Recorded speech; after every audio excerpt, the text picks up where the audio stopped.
Okay, hi. So I've had a letter. I'm going to read you this letter out and I'm going to respond to this letter. And the reason that I want to do that is because this crystallizes some of the arguments that I've heard over the last couple of years. We seem to have gone beyond. We used to have a situation, talk about the good old days, where atheists and the non-religious argued for atheism and the advantages of a non-religious society, and the religious did the opposite. Okay, now there seems to be a tract of thinking amongst the non-religious that argues for religion, that effectively is saying that, well, I don't believe in God, I'm not a religious person, but there is some kind of distillate of Christianity, some amorphous distillate of Christianity out there that will somehow at the same time not impinge upon any of the moral positions that we wish to hold and argue for as a society, but will enshrine all those societal values that we come to hold dear. And without this form of inoculation, that somehow the non-religious and the atheists are just incapable of defending themselves against the waves of, well, it depends. It could be the hardline, militant, over-the-top progressivists, which we've all seen, that, or it could be Islam and the increase in Islamic belief within the West and the different cultural values that Islamic societies show compared to traditional Western democratic societies. It is within this last vein that this letter has been written to me. So what I want to do is I'm going to read the letter out to you and then I'm going to respond to the letter. Okay, this is what's been written. Hi Noel, here is my position. I am a British atheist stroke agnostic who is politically liberal. I am a cultural Christian who takes moral guidance from Enlightenment humanism. I want to protect liberties won through the amalgamation of Christianity, representative democracy, science, capitalism, and Enlightenment thought. While I sympathise with atheists who actively promote the reduction of influence of religion in the West, I feel that they are undermining their own freedoms. Whilst liberalism, individualism and secularism, if not atheism, appeal to Christian heritage people in the UK, they do not appeal so much to British Muslims. According to surveys, British Muslims are much more resistant to secularism and atheism than other religious groups. If current trends continue, Muslims will become the majority of the religiously observant in the UK. Considering how weakly British politicians, police educators and journalists have defended liberty, e.g. weasel words on Charlie Hebdo, Islamophobic, hate speech laws, Met Police guidance on cautioning for criticism of Islam, etc., is it fair to be concerned about the future? Will our establishment be swayed by considerations of political correctness to offer ever more concessions to political Islam? Would moderate Christianity, locked in place through laws, custom and nominal observance in public life, protect Western cultural heritage and the relative freedom of atheists better than the predominantly non-Christian secular society we are headed towards? Can a secular multicultural establishment and an apathetic electorate guard against demands made self-appointed representatives of a religious and demographically expanding Muslim minority? Evidence suggests that wider atheism will simply reduce moderate religious sentiment and leave extremist and conservative cause, while not providing sufficient moral guidance and group resilience to resist remaining zealots of whichever faith. Polls suggest Islam in Britain is the most persistent faith. The only route to the anti-theist utopia of a completely non-religious world is through unilateral disarmament, by demolishing the religious structures that sheltered and nurtured us and expecting rationalism to build us new ones. I suspect that simply leaves us vulnerable to religious factions dedicated and persistent enough to take advantage of our weakness. It goes on. I'm concerned by the decline in Christian religiosity. and the relative stability of Muslim religiosity in the UK because I judge residual Christianity to act as herd immunisation against expansionist Islam. I passionately believe in our rights to follow our own beliefs and to live free from religious interference, but I think that nominal, moderate Christianity as practiced in the West today could be the best protection for atheists, agnostics such as me. I concede that this position is tactical, but I honestly do not trust the current establishment to protect my freedoms against Islamism, which uses identity politics to implement aspects of religious law indirectly upon the whole of society. And then in brackets, prohibition of images on Muhammad, etc. In short, is a moderate Christian society a better place for atheists than a secular society unable to effectively resist religious lobbying in the guise of minority rights? I feel that my liberty and speech as an atheist are significantly more limited in 2019 than they were in 1989, when the UK was, demographically speaking, more Christian, and I believe that decrease in freedom is directly linked to the increased secularisation of the UK.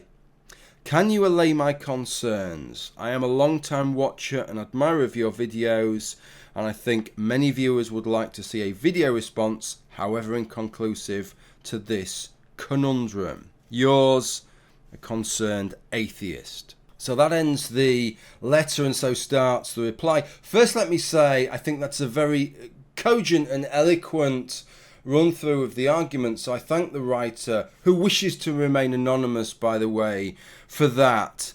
I think that most of us probably, before I get on to the response proper, can understand some of the fears and concerns there. Even if we don't agree with the solution, we can understand the concerns.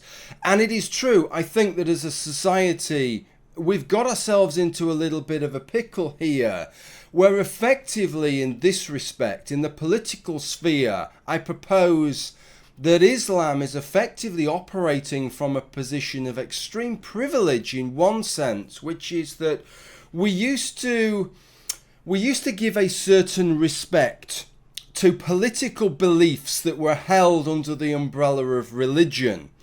And largely with regard to Christianity, which is the dominant religion, that has been smashed down now. Yet it is interesting that even amongst those people who are keenest to smash down the privileges that Christianity maintained in the political sphere, they are the first to champion Islam maintaining those privileges under the auspices of to do otherwise is racist, because Islam is a religion stroke set of political beliefs that are predominantly held from people who are non-white. And that seems to lead some people to treat these political positions and opposition to them in a way that they would not in any other political sphere, for maybe two reasons, or in two ways. One way is that almost any sort of criticism made, there is this suspicion, there is this insinuation made that your opposition is because of the colour of their skin. That these things, even though you would be opposing them just as vigorously under any other circumstances, you're actually making the arguments because they're held by brown people. These are brown people's opinions, not because they are things that are actually anathema to your understanding of how a society should function. And the second thing is that the ability to generalise is very much the finger wagging comes out. This isn't true of all Muslims. All Muslims don't think that, so you can't say that.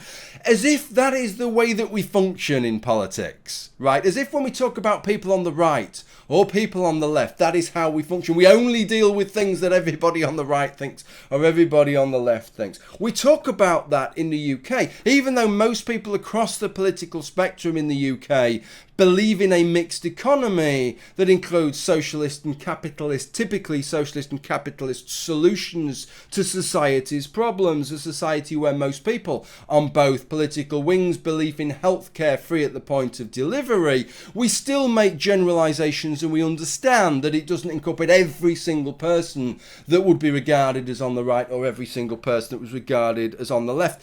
If we make that claim that you have to deal with everybody as an individual, then effectively what you do is you stymie political discussion. You stymie political dissent because you're making a group impossible to criticise, because there are so very few things that they all have in common, that all you can do is deal with individuals, and I can't make a million arguments against a million different Muslims in the UK. It just doesn't work that way. Okay, so this is the problem. And so I think what we have here is a situation where it's a strange thing, but Islam has some political privileges that are not afforded to any other group. Some of those privileges were afforded to Christians, very much so, but they've been eroded, they've been smashed down, and interestingly, some of the people that are keenest to smash those privileges down are the keenest to keep maintaining them when it comes to Islam and to Muslim political thought. And what is interesting to frame that in terms of this letter is that what the writer wants is effectively for us to grant societal respect for Christianity, for this kind of moderate Christianity. And the problem is that that's actually working against his point fundamentally, which is that Islam benefits from that kind of respect. Part of the problem is respecting religion, and religions are fundamentally political.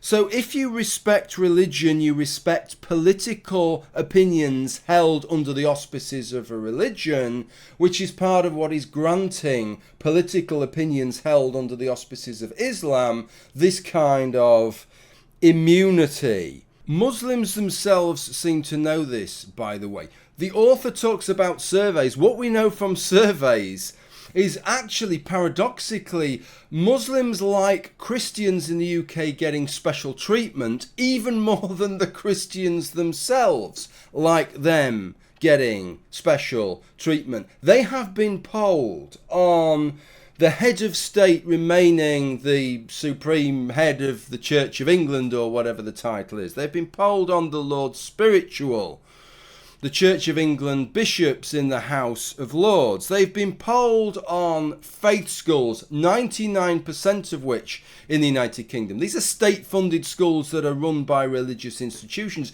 99% of those faith schools are run by the Catholic Church or the Church of England.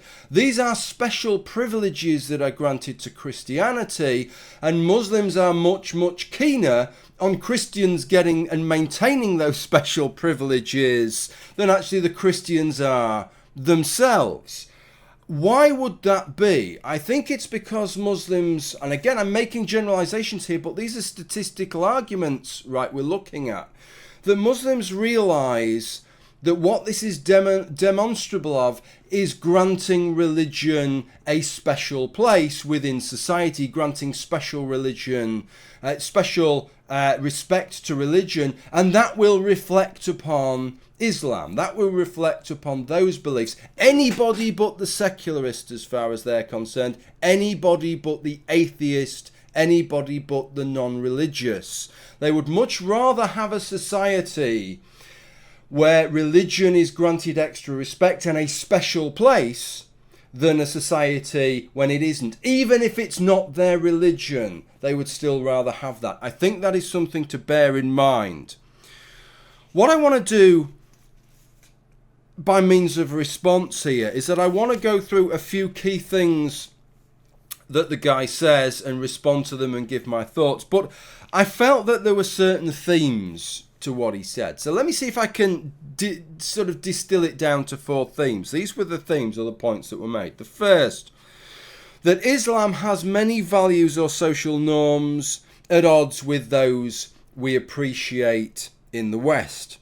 The second is that Islam is the most resistant to secularization and loss of faith, and potentially contagious mimetically for the rest of us in society. The third, that the non-religious are ill-equipped to deal with this and to secure the society they presently enjoy. And 4, there is a form of Christianity that is both highly resistant to Islamic values, stroke Islamization, and amenable to our present social values. And that if we can sort of crystallize that in terms of our society, that we will be on a little bit of a winner. Okay, so those are the things that I'm going to respond to, I think, within my response here. So what I'm going to do is let me read you the first little bit out again that I want to respond to, and then I'll start formulating, structuring my response. So this is the first chunk, and I'm going to read 2 chunks together here. This is the first of these 2 chunks. While liberalism, individualism and secularism, if not atheism, appeal to Christian heritage people in the UK, they do not appeal so much to British Muslims. According to surveys, British Muslims are much more resistant to secularism and atheism than other religious groups. If current trends continue, Muslims will become the majority of the religious observant in the UK. And the second piece, evidence suggests that wider atheism will simply reduce moderate religious sentiment and leave extremist and conservative cause, while not providing sufficient moral guidance and group resilience to resist remaining zealots of whichever faith. Polls suggest Islam in Britain is the most persistent faith. The only route to the anti-theist utopia of a completely non-religious world is through unilateral disarmament. So those 2 bits I read together because I think there's a lot of points that are made across them. And I want to deal with those points now. These are fundamental points. The first is this idea, of course, that Islam is more resistant. As he says, polls suggest Islam in Britain is the most persistent faith. And that is true, but what is the suggestion here is that there's large numbers of us as we're growing up washing backwards and forwards between these different faith positions. But then as soon as if we happen to get stuck in Islam at some point, that's it, we never wash out again. Of course that is not what is happening. I have shown over the years, in actual fact, that people tend to remain pretty static in terms of their faith position within the UK, and that is a cohort change. It is generation on generation that is becoming less religious. And whilst it is true that Islam is the most persistent faith in the UK, by which that means that if you grow up in an Islamic household, you are exceedingly likely to be a Muslim yourself, it is not the most persistent faith position. The most persistent faith position is the irreligious. It's those of us who do not have a religious faith. And just as there is a strong difference between the performance of Catholicism and Christianity, who are very flaky in this regard, and Islam, who is a lot less flaky, and the Islamic category dominates the other religions category to this extent, Islam again then grossly underperforms the non-religious. It seems to be a one-way train towards irreligiosity. So this idea that in some ways flaky forms of Christianity and Catholicism, which is what we have at the moment, the moderate, mild forms, is providing some kind of immunity. They don't seem to be providing any immunity against anything. They're just drifting out of that religion. So I don't understand in what way that is providing some form of immunization. You show me the statistics that show that substantial numbers of the non-religious are drifting into Islam, and then you've got a case to make with regard to Islam being a persistent faith. But as it is, there are a greater percentage of Muslims who become non-religious than there are a percentage of the non-religious who become Muslims by some margin there. Then there was the point that Muslims will become the majority religion, and also this point that Christianity is going to become more extreme, that effectively what it is the less extreme Christians who are getting drawn into a religiosity, leaving a more extreme core. I think both of these things are similar concerns, and they are both potentially true. Islam will become the majority religion, there's every chance of that, and also there's the fact that the Christians that will remain will become much more extreme. In fact, again, in that video that I made in February, I made the point that this other guy had made, which is that effectively the evangelical wing of the Church of England is going to take over and dominate. Is that a problem? No and yes. Does it matter that Islam becomes the majority religion in the UK? Well, it would do if it was 50% of the population, but if it's 5% of the population, right, and 95% of the population are non-religious, then I don't see that as a problem. Or at least it isn't a problem unless we grant special privileges and respect to the religious, which is what the writer of this thing actually wants us to do more of. In terms of Christianity, in terms of the Church of England, the fact that the evangelical wing are going to become the dominant wing and the dominant voice in the Church of England, is that a problem? Well, actually it shouldn't do. They are going to become the dominant wing, not because they're growing exponentially, but because the moderate wing is shrinking down. And so rather than 50 or 60% of the UK population being Church of England, we're going to end up with 2 or 3% of the population of the UK being Church of England. Does it matter if 100% of that 3% are evangelical? It shouldn't do.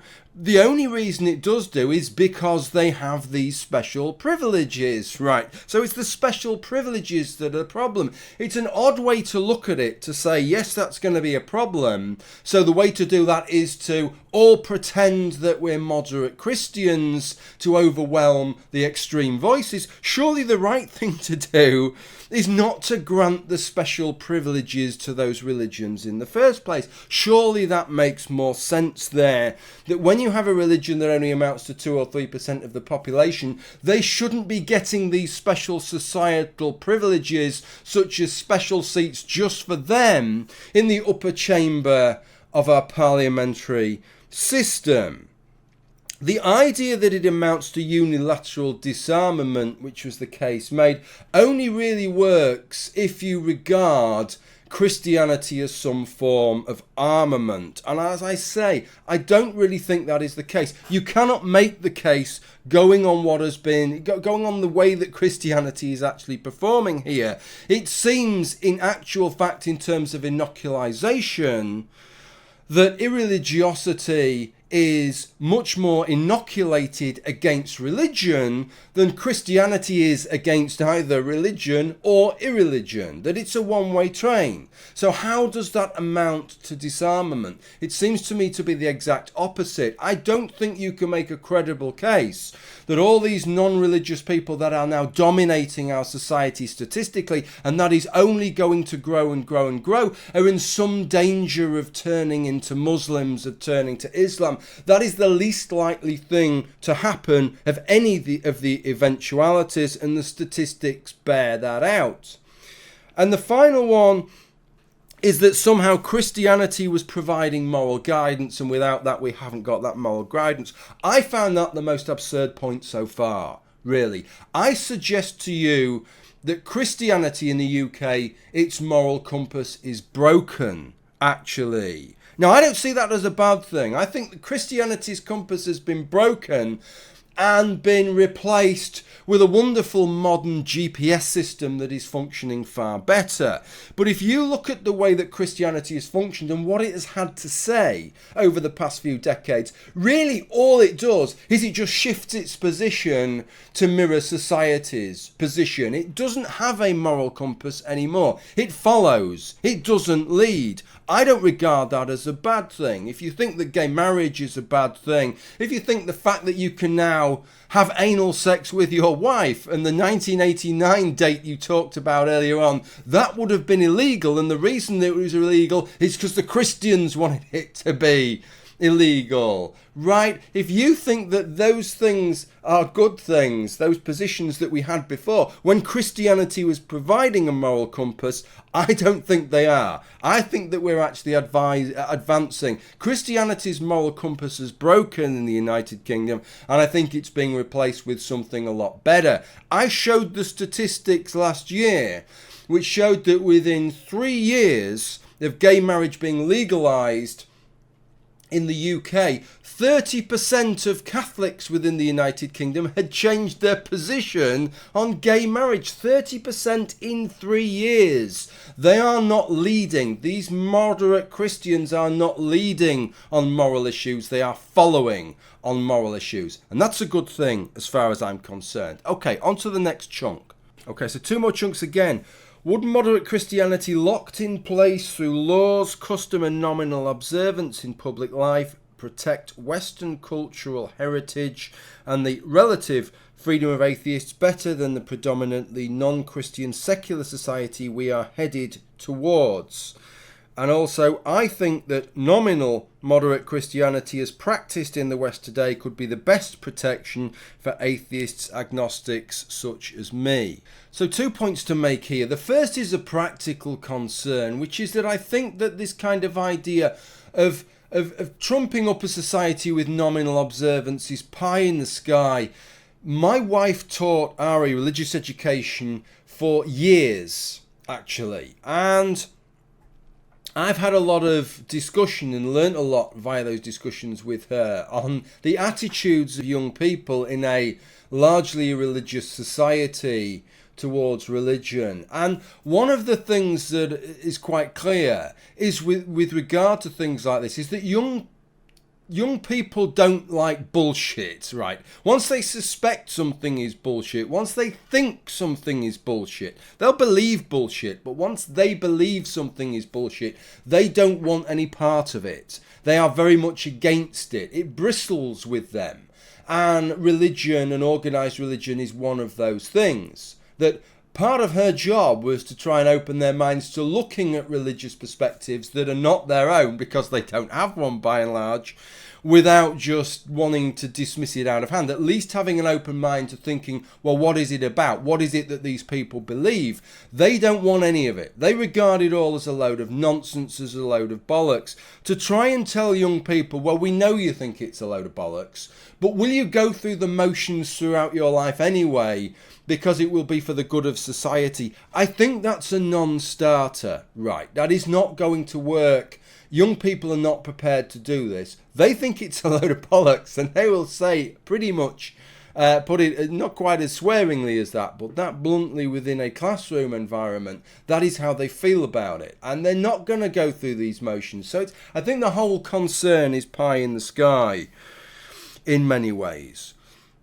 But perhaps more fundamental than that, and this is the criticism, maybe the main criticism I have with this idea, is that you are promoting this idea of this Christianity that doesn't really exist.